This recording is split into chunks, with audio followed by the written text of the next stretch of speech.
Or who knows, maybe even a new Intamin coaster. I've heard industry rumblings of Cedar Fair executives checking out Velocicoaster at Universal's Islands of Adventure and being insanely impressed, enough to the point where they are looking to do multiple LSM launching roller coasters with Intamin. But again, please take that with a grain of salt. And I find that very confusing since Cedar Fair selected Zamperla to repurpose Top Thrill Dragster at Cedar Point and not Intamin. But anyway... Well.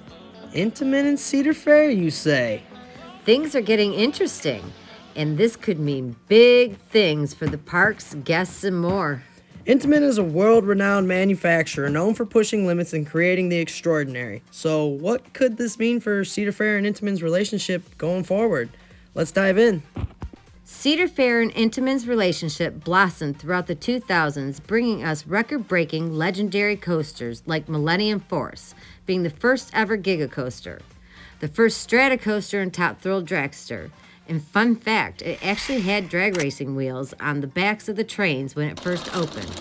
But this reached heights of 420 feet and launched riders from 0 to 120 miles per hour with a hydraulic launch system. And it towered over its neighbor, Giga Millennium Force, by 11 stories. Intamin's known for being record breakers, so let's get into this. They have 5 of the top 10 tallest roller coasters in the world. King Ka and Top Thrill Dragster still being 1 and 2, with 7 of 10 of the highest drops, and 8 of the top 10 fastest coasters in the world as well. So they're clearly doing something right here. I mean, check this out. Look at this list. 1, 2, you see 5 and 7 over there. 3, 9, 4, and 10. They're just making up this top 10 list of all this stuff, and this also includes some wooden records as well. So really, what went wrong? Well, let's start with Millennium Force, never meeting the promised capacity upon opening. And Top Thrill Dragster has been a reliability nightmare and one of the most expensive coasters to operate. The Maverick's opening was delayed due to stress on the track and trains from the Heartline roll. Man, I really wish I got to ride that Heartline roll. Me too. That's definitely something I wish I got, but totally understand here. But really what the final straw was is, in mid-July 2013, a boat on Shoot the Rapids rolled backwards down the lift hill when the anti-rollback system failed, which caused the boat to flip over, injuring 7 guests, as ride ops and other guests waded into the waters to help the passengers. This was the final straw in a big pile of hay, and Cedar Fair was out of the Intamin business for the time being. Now, we've seen some people talk about these new Intamin vertical launch coasters, and I for one think that that would be an awesome fit at a ton of parks. It offers a unique thing, you know, the launch going vertical, and Kings Island needs a launch coaster, so that could be something interesting. But it's just a difference in the vertical launch, I think, that really separates it from something like Copperhead Strike or Maverick at Cedar Point, you know, back on the Intamin train. So where does this really leave Kings Island in the mix? Vortex plot is wide open and prime real estate with 3.6 acres of land, or up to 9.8 with usage of the woods. Kings Island desperately needs a launch coaster in their lineup, and what better company to call than Intamin? With the success of velocicoaster and Pantheon at Busch Gardens Williamsburg, one has to wonder what new Intamin could bring to the park that is unique to itself. Wakanda sits on 3.75 acres of land. Pantheon sits on 4.35 acres. With some custom layouts from Intamin, one can imagine the extreme thrills could breathe into the vortex plot of land. A breath of fresh air. Cedar Fair and Intamin's relationship's new beginning. Vortex thrilled guests for many years, but the time is nearing for its replacement. Here we overlaid a new Intamin layout over the Vortex plot, and we also showed you a rendition of Maverick as well. You know, just a few visual aids if anyone needs any more reason to want an Intamin coaster at Kings Island. We know they have the Eiffel Tower, and they also have Power Drop. Yeah, so this is what something could look like from Intamin on that Vortex plot of land. You guys let us know down below, does this kind of excite you? Because I definitely want to see Intamin come to Kings Island. They could definitely breathe some new life into that Vortex plot of land. Finally, moving on to Top Thrill, well, not really Top Thrill Dragster anymore. No. The new roller coaster for 2024.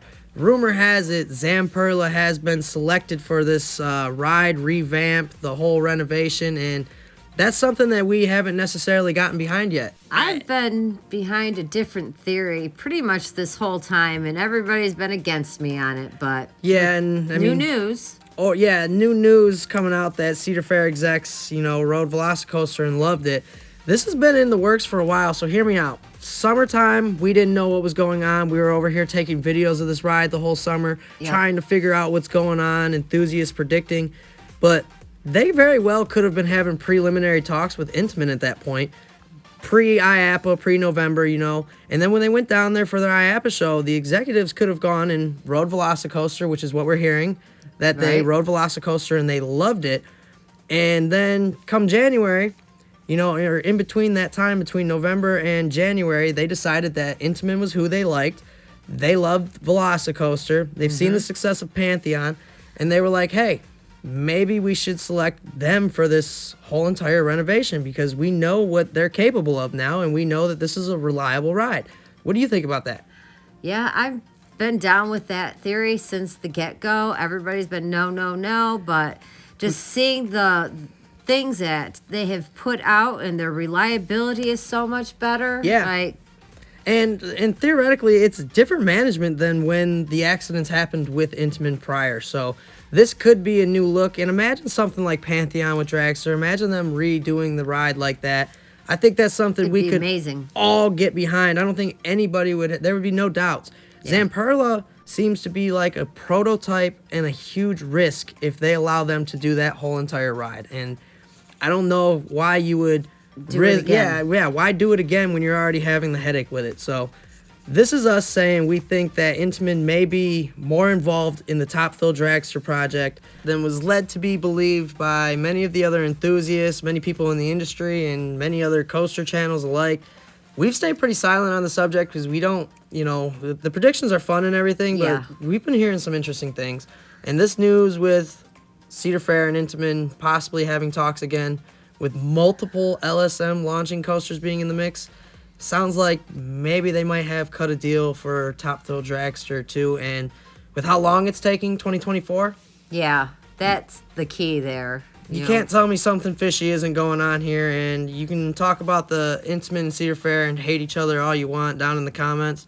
Clearly, the executives are doing something that all of us aren't keen on or didn't get hip to right away. Yeah, and I don't want to rule out Zamperla 100%. I really think that they do have a hand in this, but I think they're designing the trains for the ride. But that's my personal opinion. Yeah, I definitely think Zamperla is the one that's going to be doing the trains, but I still think Intamin and Cedar Fair are working on something behind the scenes, and they're not going to say anything to us all summer. We're going to sit here and speculate.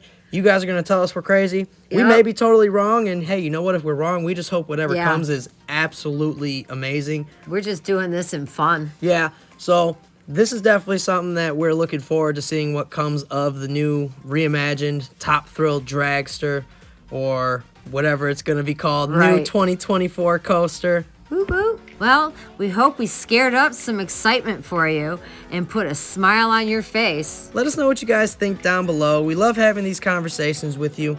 Hit that like button. It definitely helps with the YouTube algorithm.